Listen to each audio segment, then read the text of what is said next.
이 말씀은 저의 인생을 바꿨던 인생의 그 행로를 바뀌었던 말씀이기 때문에 제가 이 말씀을 묵상하고 마음이 흔들릴 때마다 이 말씀을 붙잡고 마음을 정리하는 말씀일까요? 기둥과 같이 집을 세우려면 이렇게 기둥이 필요하잖아요. 그러니까 영적으로 우리를 세워주는 그런 그 기둥과 같은 말씀입니다. 그래서 우리의 삶에 오늘 그의 나라와 너희는 먼저 그의 나라와 그의 의를 구하라. 이 말씀 앞에 우리는 어떻게 응답하여 살고 있는지, 또 이 말씀을 하신 배경이 무엇인지, 이 말씀의 의미가 진정 무엇인지 오늘 이 말씀을 통해서 하나님의 음성을 듣기를 원합니다. 먼저 이 말씀의 배경을 보면 염려와 두려움 문제를 가지고 예수님 말씀하십니다. 오늘 보면 염려하지 말라. 25절에 보면 염려하지 말라. 또 두려워하지 말라. 염려는 또 두려움과 연결되어 있습니다. 그래서 믿음의 반대말은 염려하고 두려워하는 것입니다. 그러니까 내 삶에 믿음의 반대말은 염려하고 두려워하는 것이에요. 그래서 얼마나 내 삶에 염려가 또 두려움이 있는가, 그거는 뭐가 비례하냐면 나의 하나님에 대한 믿음과 비례합니다. 믿음이 클 때는 염려와 두려움이 적어지고, 염려와 두려움이 큰 것은 믿음이 적다는 의미입니다. 예수님이 이렇게 말씀을 전하면서 염려하지 말라고 말하고 있어요.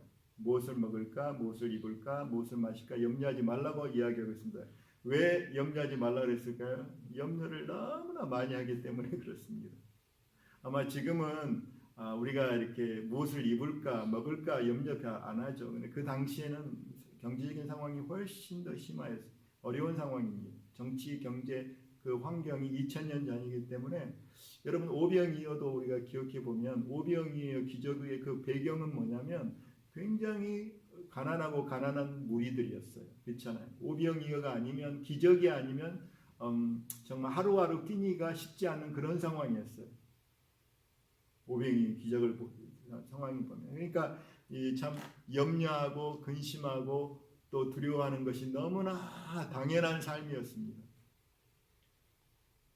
근데 이렇게 의지할 것이 없으면 염려하고 두려워, 우리가 이렇게 염려와 두려움이 올 때 의지할 것이 없으면 염려하고 두려워합니다. 그렇죠? 근데 예수님 말씀에 세상 사람들이 염려하고 두려울 때 뭐가 있으면 괜찮아요? 돈 있으면 괜찮아요. 여러분 우리도 그렇잖아요. 돈이 세이빙에 많이 있으면 그 염려거리가 돈으로서 해결될 수 있다고 생각하니까 이렇게 그 믿을 대상, 의지할 대상이 있으면 염려가 좀 줄어듭니다. 물론 돈이 아무리 많아도 돈이 해결할 수 없는 문제가 있어요.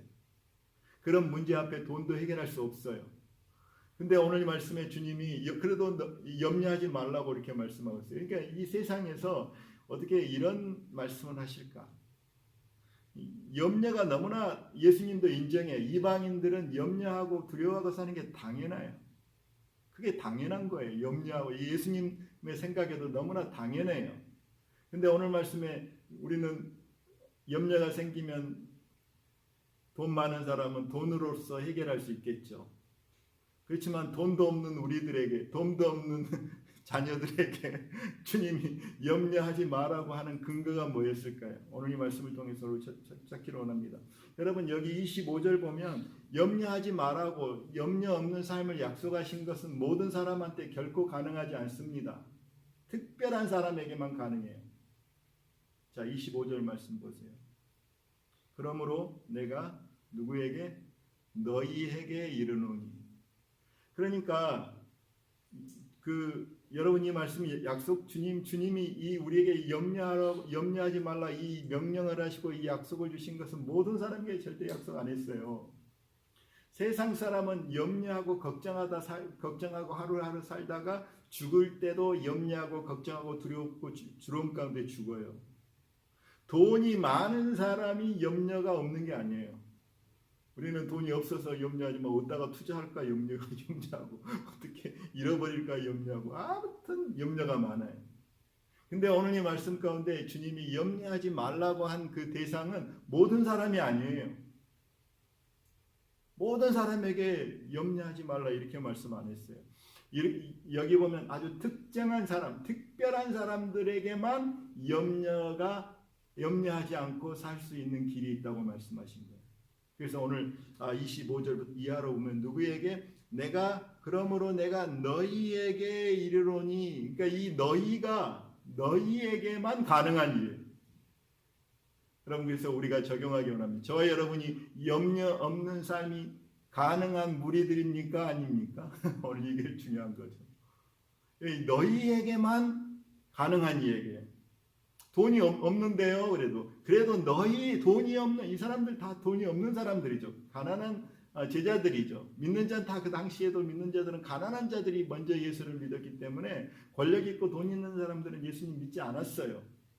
근데 돈도 없고 권력도 없고 백도 없는데 그러나 주님이 너희에게 말씀하시는 거죠. 그래서 오늘 이 말씀 보면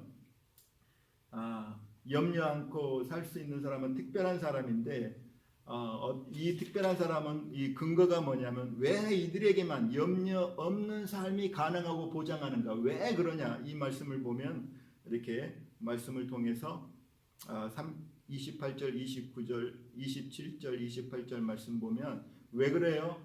오늘 말씀 보세요. 예수님이 이제 설명합니다. 공중에 나는 새를 보라. 저 백합화를 보라. 예수님이 이제 염려하지 않고 살아도 되는 근거를 말씀하시면서 그 근거가 뭐냐면 하나님 아버지입니다. 하나님 아버지 때문에 염려하지 말라는 겁니다.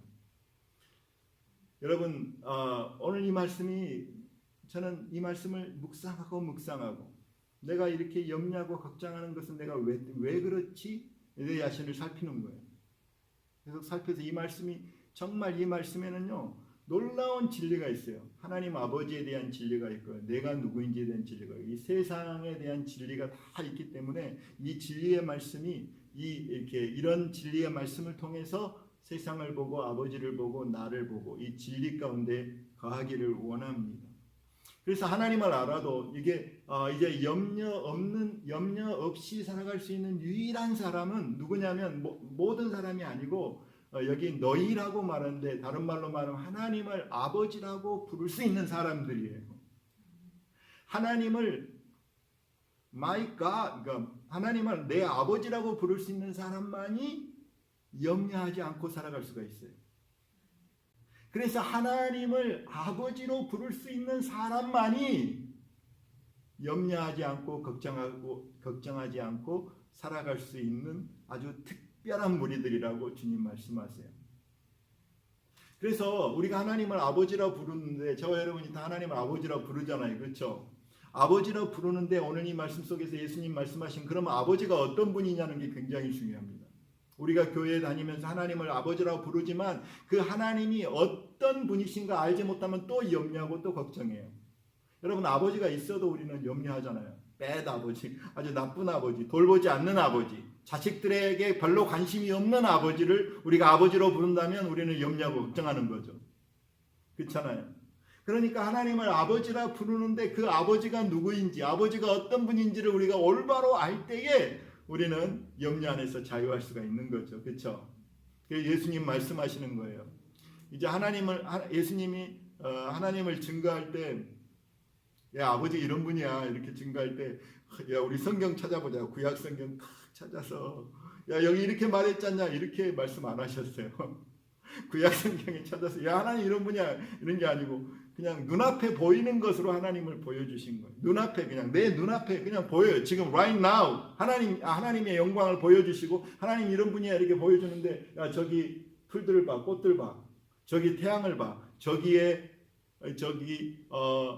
새들을 봐.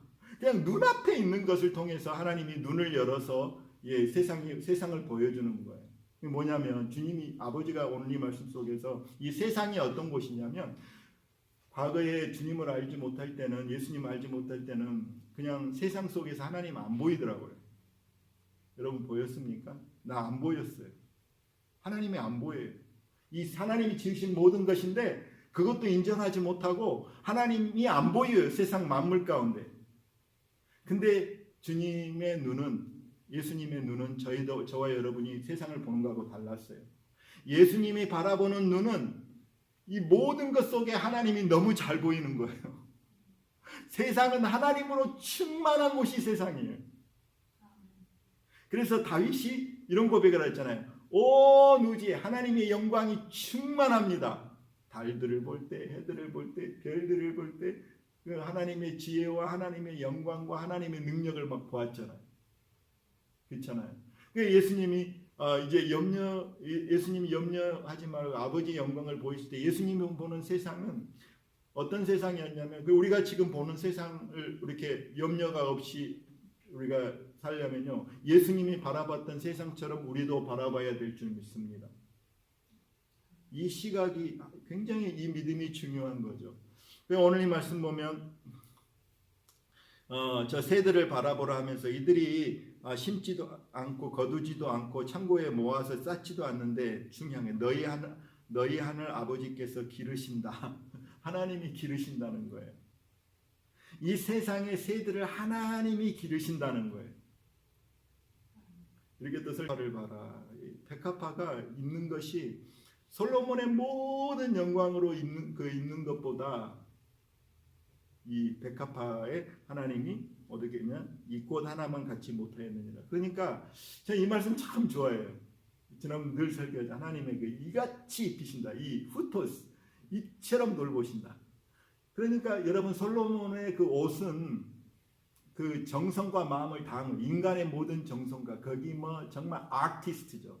아주 최고의 정성과 최고의 그 마음을 써서 그 솔로몬의 왕 옷을 만들지 않았겠습니까? 근데 하나님 보시기에는 그렇게 인간의 큰 노력으로, 인간의 그 아티스트 노력으로 아무리 정교하고 아무리 훌륭한 옷을 만들어도 하나님이 입혀주시는 옷에 비하면 이렇게 꽃 하나에 입혀주신 하나님의 그 꽃 하나에 입혀주신 것은 비교할 수 없다는 거죠. 이게 지금 시대는 현미경이 발전돼 가지고 하나님 만드신 그 세상이, 하나님 지으시고 돌보신 세상이 인간의 지혜하고는 이게 탁월한 거죠. 그렇죠? 성경은 진리예요. 지금 우리는 알지만 그 당시에 어떻게 알았어요? 지금 우리는 원자도 알고 분자도 알고 막 정말로 그 신비한 세계를 우리가 알잖아요. 그러니까 하나님이 이렇게 입히신다. 그러니까 다른 말로 말하면 지금 우리가 살고 있는 세상은 예수님은 세상을 하나님이 충만한 세상으로 보았어요. 우리는 하나님이 안 보여. 그러니까 문제만 생기면 염려하고 걱정하고 어떡하지만, 예수님이 바라보는 하나님은 그냥 세상에 충만하고 세상에 가득한 거예요. 하나님이 다 행하시는 일이에요. 저 비를 주는 것도, 그 태양빛을 비춰주는 것도 하나님의 은혜로 생각했어요. 하나님의 은혜가 없이는 우리가 이 땅에 생존할 수 없고, 하나님의 사랑으로, 은혜로 이 온 땅이 지금 하나님이 돌보시는 땅이구나. 하나님이 온 땅을 창조하실 뿐만 아니라 지금 돌보시고 계시는구나. 이 사실을 믿으시기를 예수님으로 축원합니다. 이 하나님의 나라인 거예요. 이 하나님의 세계. 우리가 그런 찬양에 했잖아요. 참 아름다워라. 주님의 세계. Father's world. 이 세계가 뭐냐면 이 세계 자체가 아버지의 world. Father's world. 아버지께서 창조하시고 아버지께서 돌보시고 아버지께서 지금 관리하시는 그런 세상이라는 거예요. 그 속에 저와 여러분도 있고 은혜를 모르는 악인도 있어요. 같이 살아요. 누구 세상에? 아버지의 세상에. Father's world.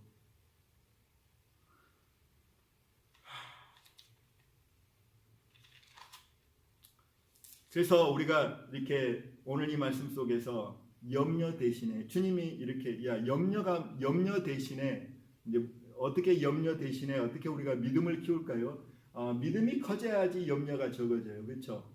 그래서 오늘 이 말씀 보면 어떻게 믿음이 우리가 이렇게 염려와 두려움 대신에 어떻게 우리가 믿음을 키울 수 있을까 이렇게 생각해 보면 하나님의 영광을 봐야 돼요. 하나님이 어떤 분이신지 알아야 돼요. 그러니까 오늘 주님 말씀에 공중의 새를 봐라. 그리고 백합화를 보라. 나도 보는데요. 여러분 공중의 새를 보라. 저 태양을 보라. 저 달들을 보라. 보라. 봐도 하나님 안 보이면 안 되잖아요. 그러니까 보고 어떻게 해요? 생각하여 보라. 누구를 생각해요? 하나님을 생각하라는 거죠. 그렇죠? 생각하는 게 우리가 보고 살지만 그 속에 역사하시는 하나님의 영광을 보라 이 말이죠. 하나님의 지혜를 보고 하나님의 밤에 이렇게 그래서 우리가 일상에 익숙한 모든 축복이 사실은 기적이고 하나님의 선물이기 때문에 우리가 일상에서 주어지는 모든 일 속에서 하나님의 영광을 보고 하나님을 보면 우리는 감사하고 찬송하는 열매가 생깁니다. 하나님을 보지 못하면 염려하고 두려움이라는 열매가 생겨요. 우리 마음속에. 그래서 예수님께서 오늘 말씀 속에서 하나님의 영광을 보라. 만물 속에서 보라. 그리고 생각하여 보라. 그리고 하나님이 어떤 분이신지 알라. 그러면서 이제 저와 여러분이 이 땅에서 살면서 세상과 이방인들과 우리는 세상은 이렇게 산다는 거예요. 먹기 위해서 살고. 우리 세상의 비전을 보세요. 세상 사람들은 뭘 위해서 사냐면 잘 먹고 잘 살기 위해서 삽니다. 좀 더 좋은 환경에서 좀 더 좋은 잘 먹고 잘 살고 아무튼 그것이 비전이에요. 그러기 위해서 열심히 일해요. 그렇죠? 먹기 위해서 살기 위해서 열심히 일해서 먹고 살고 이렇게 살아가고 있어요. 근데 오늘 이 말씀 속에서 너희는 먼저 주님의 나라와 의를 구하라 이 말씀의 배경을 보면 여러분 보면 우리는 이방인들이 구하는 것처럼 우리는 살지 않는다는 거예요. 이방인들은 무엇을 먹을까 입을까 그것을 위해서 먹기 위해서 하는 거야. 다 먹고 살자고 하는 이야기들 세상 사람들이 이렇게 이야기잖아요. 우리는 그래서 오늘 이 말씀 보면 하나님을 아바 아버지로 부르는데 우리는 이 땅에서 삶의 목표와 비전은 먹고 살기 위해서 사는 게 아니에요. 오늘 이 말씀 보면 뭐라고 말하냐면 여러분 만약에 오늘 말씀을 진리로 받아들이고 우리가 이 땅에서 하나님의 자녀로 살면 하나님 아버지를 부르니까 아버지가 이 땅에서 우리를 돌보시고 먹이시고 우리를 돌아보시는 분이시고 먹이시는 분이시고 우리를 이렇게 케어하시는 분이시라면 이제 더 이상 마치 자녀들이 좋은 엄마 아빠를 둔 자녀들이 어린 자녀들이 먹을 거 내일 뭘 먹지 염려하지 않고 걱정하지 않잖아요. 그냥 감사함으로 누리잖아요. 그렇죠? 만약에 우리가 이렇게 살면 이제 그러면 우리는 뭐가 목표지? 이제는 무엇을 먹을까? 좀 더 큰 집, 좀 더 좋은 차 이런 게 목표가 아니라면 매일의 삶 속에서 이런 것이 목표가 아니라면 우리는 뭘 목표로 무엇을 예수 믿는 사람들은 하나님의 자녀들은 이 땅에서 무엇을 목표로 무엇을 비전으로 무엇의 방향성을 가지고 살아가야 되지? 이제 그 질문이 이제 그 다음 질문입니다.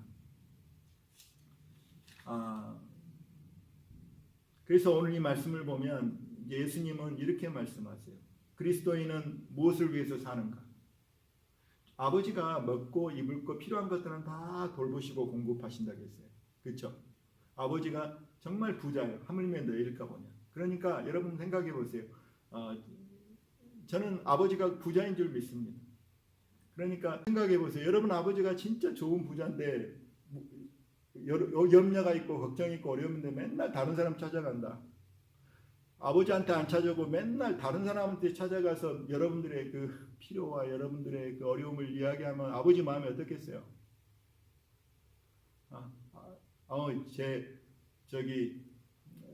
나 귀찮지 않게 해서 내 행복하다 그럴까요? 그렇지 않다고 생각해요. 아버님 엄청 속상할 거예요. 아니 내가 너를 얼마나 사랑하고 내가 너를 위해서 얼마나 그 자원이 이렇게 충분한데 네가 나 외에 다른 사람한테 가서 다른 것을 의지해 네 마음이 여전히 나를 아버지로 여기지 않고 여전히 나를 아버지로 대접하지 않구나 이렇게 생각하지 않으시겠습니까? 저는 지금부터 영원까지 나의 모든 필요에 대해서 우리 아버지께만 아버지를 의지하리라. 아버지가 이런 분이라는 거죠. 이런 아버지를 하물며 너희일까 보냐.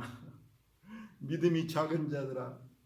아버지가 이런 아버지이기 때문에 이제 저와 여러분이 이제 한 가지 예수님이 말하면 이제는 너희가 염려할 것은 무엇을 먹을까 입을까 이런 것이 너희의 염려 대상이 아니고 하루하루의 삶의 목표는 하루하루의 삶의 방향성은 하루하루 어떻게 살까 너희가 진정으로 염려해야 될 것은 오늘 말씀 33절에 너희는 먼저 그의 나라와 그의 의를 구하라.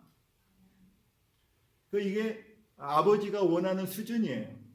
여러분 우리가 하나님을 아버지로 부르는 건 짐승의 수준을 좀 벗어나야 되지 않겠습니까? 짐승의 수준이 뭐냐면 눈 뜨면 오늘 뭘 잡아먹지, 오늘 어떻게 내 배를 불리지, 이게 대수에 더 이상의 목표와 수준이 없어요. 그렇죠? 그게 짐승의 수준이죠. 그냥 내 먹고 오늘 배고픈데 뭘 잡아먹을까, 그게 하루 일과 중 가장 중요한 일과 아니겠습니까? 근데 오늘 주님이 우리 아버지가 이제 목표를 세워 내 자녀는 너는 먼저 아버지의 나라와 그의 의를 구하라. 이게 어떤 의미인지를 우리가 깨달아야 돼요. 이게 진짜 아버지의 나라와 아버지의 의를 구하라. 이 의를 구한다는 것은 아버지의 의의 수준에서 살아라 이 말이에요. 아버지의 의의 수준. 우리가 의의 수준이 다 있거든요. 조직 폭력배들도 이게 의리가 있습니다. 의의 수준이 있습니다. 그렇죠? 그 사람마다 이렇게 의의 수준이 있어요. 그렇죠? 근데 우리의 의의 수준은 보통 낮은 의지 중에 최고의 아버지가 의로우신 것 같이 너희도 의롭게 아버지의 의를 구하면서 내가 살아라 이 말이잖아요. 그렇죠? 그리고 아버지께서 이렇게 우리한테 주신 건 뭐냐면 너희는 시시하게 하나님을 아버지라고 부르는 자들이 뭘 먹을까 입을까 이 정도가 아니야. 이건 다 이방인들이 하는 거야. 하나님을 아버지로 모르는 사람들이 하는 거기 때문에 네가 이걸 하면 이런 것들은 다 그냥 덤으로 주는 거야. 덤으로 다 더하시리라. 그러면서 아버지가 하는 말은 너는 오늘 예수님이 너희는 그의 나라와 그의 의를 구하라. 이게 아버지의 스케일이에요. 스케일. 여러분, 예수님 말씀하신 아버지의 나라와 의를, 아버지의 나라를 구하면 한번 생각해 보세요. 아버지의 나라를 구한다는 게 도대체 뭔 말입니까, 주님?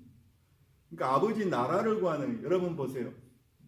세상에도 아버지가 가진 재산이 있고 뭐 상속도 받고 막 그런 게 있잖아요. 근데 우리 주님 말씀하는 건 아버지의 나라를 구하라. 이 말을 다른 말로 말해보면 이 또 동일한 그 말씀이 누가복음 12장으로 한번 가보시면 이 컨텍스트에서 누가복음은 12장 32절 말씀 보면 이렇게 말씀하세요. 1절로 2절 다만 너희는 그의 나라를 구하라. 그리하면 이런 것들을 너희에게 더하시리라. 적은 무리여 무서워 말라. 너희 아버지께서 그 나라를 너희에게 주시기를 기뻐하시느니라. 그러니까 누가복음 12장 32절 보면 여기에 이제 하나님의 마음을 더 이렇게 보여주셨어요. 적은 무리여. 아버지께서는 누가복음 12장 32절에 너희 그 나라를 너희에게 주시기를 기뻐하시느니라. 자 보세요. 이 아버지의 스케일이가 아버지의 소원이에요. 그러니까 아버지는 우리에게 뭘 주시기를 기뻐하시냐면 아버지께서는 저와 여러분에게 그의 나라, His kingdom을 주시기를 기뻐하세요. 할렐루야. 와, 이거 안 기쁘십니까? 킹덤을, 우리 하나님 나라의 그 상속자, 하나님 나라를 킹덤을 우리에게 주시기를 원하세요. 아멘이십니까? 그러니까 하나님 아버지로 부르는 자녀들은 세상에서 세상의 부자들과 비교할 수 없는 부자들이에요. 이걸 또 믿어야 누리지. 그러니까 믿는 만큼 누리는 줄 믿습니다. 그러니까 하나님은 우리에게 그의 나라를 주기를 원하지. 너희는 이 정도가 아니야. 오늘 말씀은 이 정도가 아니야. 너 나라를 구해. 아버지의 나라를 구해. 그러면 내가 나라로도 준다. 이게 아버지의 스케일. 아멘이십니까? 이거는 미래적인 하나님의 나라예요. 이건 미래적인 나라예요. 그렇죠? 여기 누가복음에서는 미래적인 나라예요. 그러니까 하나님의 나라를 구한다. 너희는 먼저 그의 나라와 그의 의를 구하라 할 때에 이 말은 물론 하나님의 나라에 두 가지 측면이 있어요. 하나는 미래적인 나라예요. 미래에 우리에게 주실 하나님의 나라. 그때는 땅도 있고요. 뭐 여러 가지 환경적인 것도 있고요. 진짜 하나님 나라를 우리가 소유할 것입니다. 하나님 나라에 들어갈 것입니다. 그러나 성경에서 오늘 주님이 말씀하시는 그 컨텍스트를 보면 우리가 매일매일 우리가 나라를 구하라는 말이 매일매일 그의 의를 구하는 말은 무슨 말이냐면 오늘 말씀 보면 그의 나라 여기서 이 나라는 뭐냐면 주님이 다스리는 곳이 하나님의 나라예요. 그렇죠? 주님이 다스리는 곳이 나라예요. 그러니까 이 당시의 사람들을 보면 여러분 누가복음 3장 1절 2절 가보세요. 외적인 환경을 한번 보겠습니다. 누가복음 3장 1절 2절 보기를 원합니다. 같이 1절 2절을 읽겠습니다. 디베로 황제가 통치한 지 15해 곧 본디오 빌라도가 유대의 총독으로 헤롯이 갈릴리의 분봉 왕으로 그 동생 빌립이 이두레와 드라니고 지방의 분봉 왕으로 루사니아가 아빌레베의 분봉 왕으로 안나스가 가야바가 제사장으로 대제사장으로 있을 때 하나님의 말씀이 빈들에서 사가랴 아들 요한에게 임한지라. 저는 이 말씀이 굉장히 저한테 충격적인 말씀이었는데요. 외적인 환경을 말하고 있어요. 여러분 정치적과 정치, 사회, 종교적, 경제적인 환경을 이 말씀을 통해서 볼 수 있어요. 여기 보면 3장에 디베르 황제, 티베리우스 황제가 다스릴 때였어요. 황제, 티베리우스 황제, 로마가 다스리는 그 땅이었어요. 이스라엘은 속국이었어요. 그리고 본디오 빌라도가 유대의 총독, 5번째 총독으로 예루살렘과 유대 지역을 다스리는 그 총독이었어요. 여기 분봉왕이 나와요. 분봉왕. 그리고 그 당시에는 원래 예수님 태어날 때 헤롯 대왕이 그 온 땅을 다스리는 그 로마 그 제국 안에서 헤롯 대왕이 온 땅을 다스리는 왕이었어요. 헤롯이 죽고 나니까 그 아들들이 이제 나라를 나누어서 이렇게 다스리는데 그런 왕들을 분봉왕이라고 불렀어요. 그렇죠? 예수님이 이제 애굽에서 돌아올 때 원래 고향으로 가지 않고 이렇게 나사렛에서 머물었어요. 왜요? 그 당시에 다스렸던 그 유대 지역을 다스렸던 아켈라오라는 헤롯의 왕이 너무나 학정을 하니까 너무 그 땅에 들어가는 게 두려운 거예요. 그래서 그 땅으로 고향으로 돌아가지 못하고 나사렛에서 돌아갔다고 성경은 기록하고 있어요. 그러니까 분봉왕 중에 그 헤롯의 아들이 아주 악한 왕이었어요.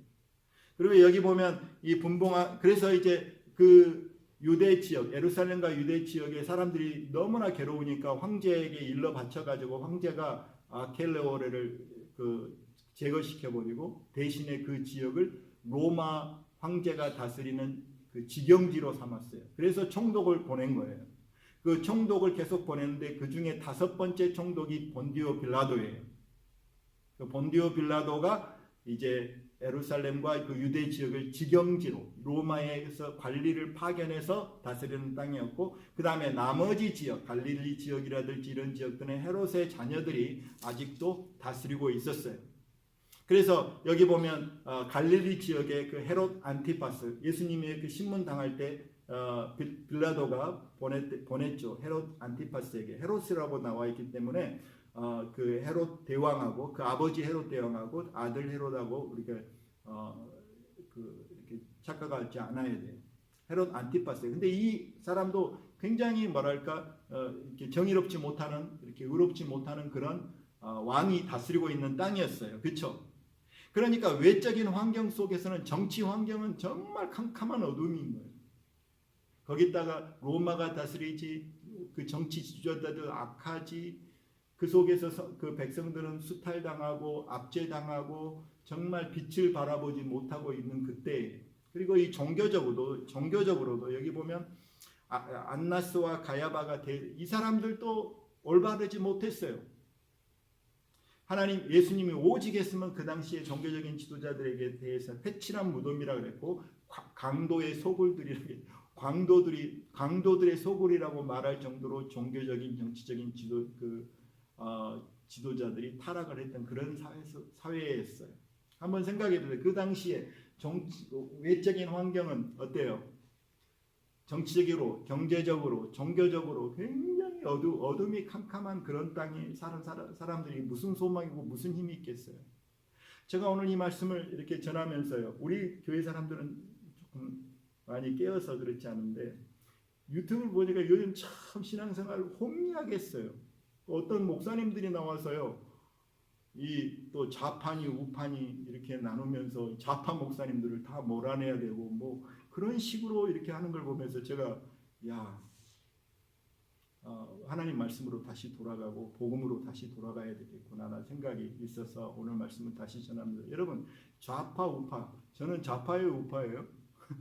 좌파 목사님이라고 인터넷에 해가지고 이렇게 그냥 한국적인 상황에서 뭐 이렇게 비판하고 비방하고 복음이 무엇인지를 모르는 그런 상황이 이렇게 되는 걸 보면서 제가 참 하나님 나라의 복음으로 다시 돌아가야 된다는 그 마음이 이렇게 더 간절했어요. 물론 좌파 우파 할 때 미국에서도 좌파라 많이 하죠. 그 샌더스 같은 경우는 그 레프티스트, 그 좌파적인 생각을 가진 사람이라고 미국에서도 많이 하잖아요. 그렇죠? 그러니까 좌파는 뭐냐면 정치적인 개념이에요. 좌파와 우파 속에서 보수와 진보 속에서 한국에서 좌파는 이 사람들이 생각할 때 이 말을 할 때 완전히 공산주의를 북한 종북 공산주의를 생각하는 것이 좌파하고 동일선상에서 생각하는 것이 무식함 때문인지 무지함 때문인지 우리가 잘 구별을 해야 돼요. 여러분, 이 사회는 미국은 좌파적인 정책과 우파적인 정책이 있어요. 우파는 뭐냐면 주로 이렇게 라이티스트, 우파적인 뭐냐면 성장, 자유와 성장, 그러니까 자유에 되게 가치를 주고 성장에 대한 가치를 주는 게 우파예요. 그러니까 자유만 주면 또 어떻게 해요? 책임이 있어야 되죠, 그렇죠? 책임이 있어요. 이게 좌파적으로 뭐냐면 좌파는 성장보다는 분배. 그러니까 한 사회에서 성장만 계속하면 없는 사람은 더 없어지잖아요, 그렇잖아요. 그러니까 부를 나눠야 된다, 분배를 해야 돼. 이게 좌파적인 생각이에요. 그러니까 성장과 분배, 성장 제일 중심으로 막 나갈 때는 노동자나 없는 사람이 너무 힘들어 보니까 좌파적인 정책이 필요한 거예요. 또 자유가 제한된 좌파적인 무조건 평등이다. 평등의 가치가 막 극대화되면 자유가 없어지잖아요. 그렇죠? 그러니까 여러분들이 이렇게 역사를 보면 어떤 사회든 좌파와 우파 그 사회는 그 좌우 새가 좌우 날개로 날아가듯이 건강한 사회는 좌우 날개로 날아가는 것이 건강한 사회예요. 건강한 우파가 필요하고 건강한 좌파가 필요해요. 정치적으로는 말이에요. 이해되십니까?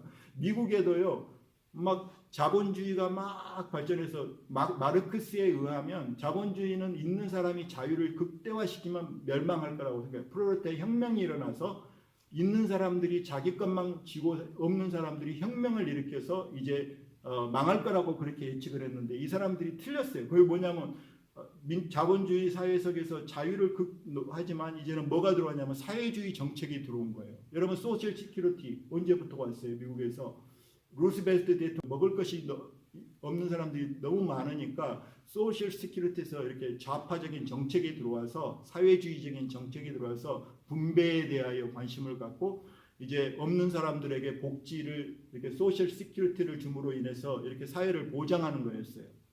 이해되십니까? 지금처럼 이런 사회 속에서 막 이렇게 지금 이렇게 자유만 막 강조, 있는 사람은 마음껏 누리고 우리에게 그 분배 정책이 없었다면 우리 팬데믹 때 돈 나눠주는 거 없었어요. 그렇잖아요. 그러니까 어떤 사회든지 좌파와 우파적인 생각이 이렇게 같이 가야 돼요. 그렇죠? 나는 분배와 성장이 같이 가야 되고 자유와 이퀄리티가 같이 가야 돼요. 그렇죠? 극단적인 건 뭐냐면 공산주의예요. 극단적으로 좌파, 극단에 있는 게 공산주의예요. 극단에 있는 자본주의는 그 뭐랄까 이 땅에 없어요. 그 오래 못 가요. 자본 다 망했잖아요. 지금 러시아나 소련이나 이런 데도 좌파주의, 극단적인 좌파주의로 갈 수 없어요. 그러니까 그들은 뭘 채용하냐면 자본주의적인 우파적인 정책을 억셉트하고 포용하고 자유를 어느 정도 허용해야 그 사회가 설 수 있었어요. 이해되십니까? 그래서 이렇게 조금 더 이해를 쉽게 하면 이 사회는 항상 좌파와 건강한 좌파와 건강한 우파가 있어서 함께 이렇게 성장해 나가는 것이 한 사회예요. 그렇죠?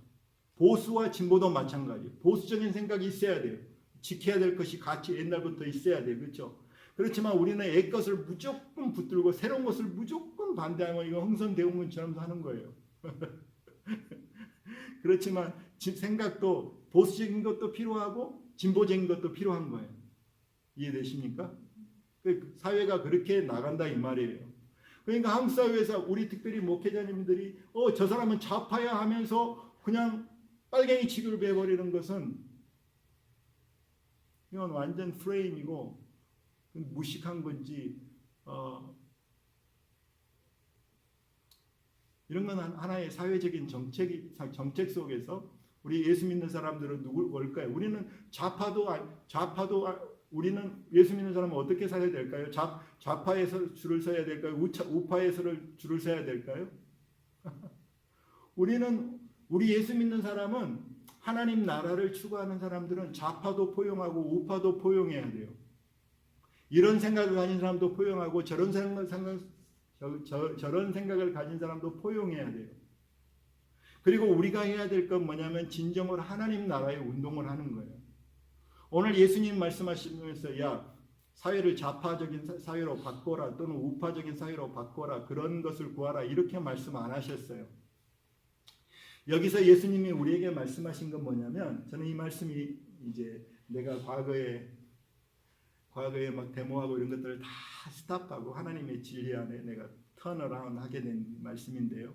하나님 뭐라고 말해요? 이런 정치적인 상황이 이렇게 어두운 상황인데 정치적으로 경제적으로 정말 사회적으로 이 상황이 너무나 힘든데 이걸 뜯어 고치고 이걸 독재 정권 전두환 독재 정권 이거 바꿔야 돼 뭐 이런 생각으로 가득 찬 나에게 주님이 말씀하신 것은 먼저 그의 나라와 그의 의를 구하라는 거예요. 다른 말로 말하면 이걸 어떻게 살면서 예수님 말할까? 이런 환경 속에 그 당시에 막 정말 이렇게 외적으로는 정치적으로 이렇게 어두운 상황 가운데 예수님이 그들에게 소망을 준 건 뭐냐면 그들 가운데 하나님의 말씀이 임하였다 이렇게 말하고 있어요. 그들 가운데 인간의 나라 가운데 인간의 말들 가운데 세례 요한을 통해서 하나님의 말씀이 빈들에 임하였다 이렇게 말하고 있는 거예요. 그러니까 그들 가운데 다른 말로 말하면 하나님의 나라 예수 그리스도의 왕 되신 하나님의 나라가 그들 가운데 임한 거예요. 그러니까 이 땅에서 하나님 나라 어디 있냐면 여러분 우리가 이런 말이 있잖아요. Not of this world. 내 나라는 이 땅에 속하지 않았다고 예수님 말했잖아요. 그렇죠? 내 나라는 이 땅에 속하지 not of this world. 이 땅에는 속하지 않았어요. 하나님 나라는. 그러나 하나님 나라는 이 땅에 있어요, 없어요? Not of this world는 이 땅에 속하지는 않지만 in the world. 세상 가운데 하나님 나라에 있어요.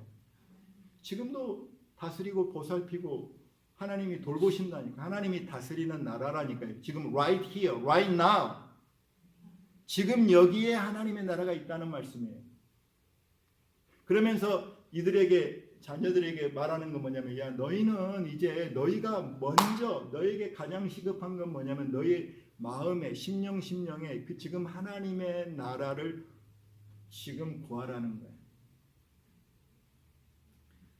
너희는 먼저 그의 나라와 그의 의를 구하라. 이 명령을 주셨어요. 그러니까 이 명령은 어떻게 구체적으로 우리가 이렇게 순종할 수 있을까요? 환경이 바뀌려고 지금 통치하는 정치 지도자를 바꾸려고 제가 노력했던 것을 돌들을 내려놓고 말씀 앞에 하나님 나라를 구하는 자로 선다는 말은 저 외적인 환경을 바꾸기 이전에 네 마음에서 정권 교체가 일어나야 돼. 네 마음에서 정권 교체가 일어나야 된다 이 말이에요. 다른 말로 말하면 예수님의 나라는 이제 지금 임하는 나라는 영적인 나라예요. 심령적인 나라예요. 지금 하나님 나라는 어둠 가운데 임하는 이 가운데 임하는 그런 나라예요. 영적으로 임하는 나라예요. 그 나라는 지금 저와 여러분의 심령 가운데 임하는 나라예요. 어떤 자에게 이 나라가 임하냐면 예수 그리스도의 왕되심을 내가 믿고 그분을 나의 삶의 왕으로 환영하고 모셔드리고 그분을 그렇게 의지할 때 주님이 우리 안에 왕으로 오셔서 우리의 삶을 다스리는 거예요. 그래서 정권 교체가 일어나는 거예요. 성경에서 말씀하죠. 너희는 자기를 부인하고, 그러니까 자기를 부인하는 것이 내가 왕 되었던 것을 내가 부인하고 예수님이 내 삶의 왕으로 주님 나의 왕은 예수 그리스도십니다. 그분을 믿고 영접하고 하나님의 나라가 예수와 함께 예수의 왕되심이 인정되는 그곳에 하나님 나라가 영적으로 성령 안에서 이루어지는 거예요. 이것을 주님이 말씀하시면서 아버지께서 이 하나님의 나라를 너희가 구하면 하나님은 이 하나님 나라를 주시기를 기뻐하신다는 거죠. 그래서 지금 임하는 영적으로 지금 여기서 이 순간에 오늘 임하는 이 하나님 나라를 예수님은 저와 여러분이 그 안에 참여하여서 그 하나님 나라를 저와 여러분이 믿고 누리고 살기를 원하는 거예요. 물론 미래적으로 완성될 하나님의 나라를 또한 바라보고 있어요. 우리는. 그러나 또한 우리는 너희는 먼저 그의 나라와 의를 구하라 할 때에 우리 에브리데이 삶 속에서 무엇을 먹고 입을고 마시고 이런 걱정이 아니고 우리의 에브리데이 삶 속에 우리가 소유해야 되고 우리가 구해야 되고 여기서 현재적인 명령은 날마다 계속적으로 구하라는 거예요. 내 삶에 주님 내 삶에 오늘도 왕으로 자정하시옵소서. 나를 다스리시옵소서. 나를 주장하시옵소서. 그리고 주님이 나를 왕으로 주장하시려면 우리는 주님 앞에 굴복하고 내 마음에 왕의 정권 교체가 일어나서 주님이 다스리는 나라 속에서 우리가 하루하루를 살아가는 거예요. 아멘이십니까? 이 온 세상은 오늘 예수님이 눈을 열어서 우리에게 온 세상은 하나님이 다스린다. 아멘이십니까? 이 세상에 악인들이 있지만 온 피조물은 하나님이 다스리시고 하나님이 먹이시고 입히세요. 그분이 이제 우리 마음도 다스리시기를 원하세요. 우리의 생각도 다스리시기를 원하시고 우리의 마음에 그 나라가 임하기를 원하세요. 그럴 때 오늘 주님이 너희는 먼저 그의 나라와 그의 의를 구하라. 그러면 하나님 나라가 어디서 시작되냐면 지금 내 안에서 시작되는 거예요. 그리고 그 나라를 누리기 시작하는 거예요. 여러분 하나님 나라는 의의 나라인 줄 믿습니다. 불의가 없는 나라예요. 우리가 하나님 나라 속에서 들어가서 살면 죄를 짓지 않고 살아갈 수 있어요. 그리고 하나님 나라는 하나님 저와 여러분이 하나님을 아버지로 모시고 하나님 나라에는 부족함이 없는 줄 믿습니다. 여러분 예수님이 그 당시에 얼마나 정치적으로 지금 로마가 다스리고 내가 별로 좋아하지 않는 정치 지도자들이 막 다스리고 그런 속에서 정말 미치겠는 거죠. 그 속에서 살면 그렇잖아요.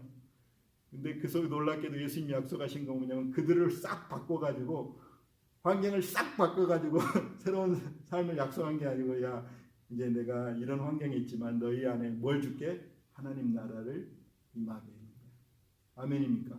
그러니까 예수 믿는 사람은 이 하나님 나라 안에 살면서 이 하나님 나라를 전파하며 사는 거예요. 이 하나님 나라를 전파하면서 이 하나님 나라의 소망 가운데 그러니까 하나님의 방법은 우리가 하나님 나라가 되면 하나님 나라의 빛과 소금 열매가 돼서 점점 세상이 바뀌어요. 세상 먼저 바꾸는 게 아니고 주님의 그 백성들이 하나님 나라가 이루어지면 마치 누룩이 온 빵을 이렇게 부풀게 한 것처럼, 마치 겨자씨와 하나가 너무나 적지만 그 나무가 돼서 자라서 그 영향력에 많은 사람들이 혜택을 바라보는 것처럼, 우리는, 예수 믿는 자들은 무슨 편에서, 이 편에서 저 편에서 이렇게 싸우는 그런 정치적인 그런 것이 아니고, 하나님이 먼저 저와 하나님 나라와 의를 구하라. 그래서 하나님 나라를, 우리가 하나님 나라 속에서 살고 하나님 나라를 누리고 저와 여러분을 통해서 하나님 나라가 확장되기를 예수님으로 축원합니다.